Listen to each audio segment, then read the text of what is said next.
ายปีในทั่วธานีแดนลาวเดี๋ยวนี้บ่คือเก่า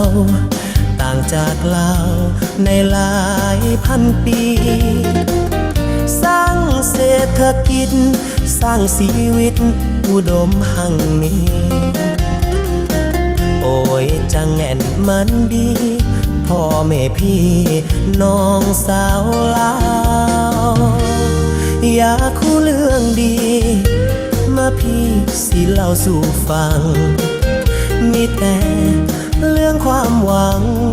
เป็นตาฟังขอนำมากล่าวหุ้มสตากรรม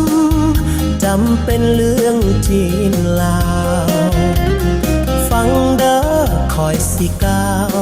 สิเป่าให้สาวโลกได้ฟังโอ้น้อเมืองลาวก้าวตามทางสายใหม่เมืองลาวสิวิไลมีรถไฟสะดวกจังรถไฟสายด่วนเดินทางม่วนกับความหวังเศรษฐกิจแป้งปังอยู่ทางทำมาหากินเชิญเด้อทุกท่านผู้อยู่ด้านแดนไกลทั้งอยู่นอกหรือในมาขี่รถไฟลาวจีนสมธรรมศาสตร์น้ำตกตาดไหลลื่นมาขี่รถ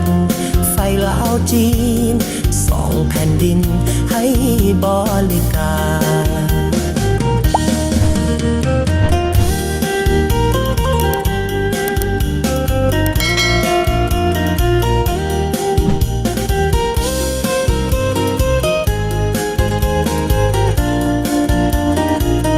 โอ้น้อเมืองลาว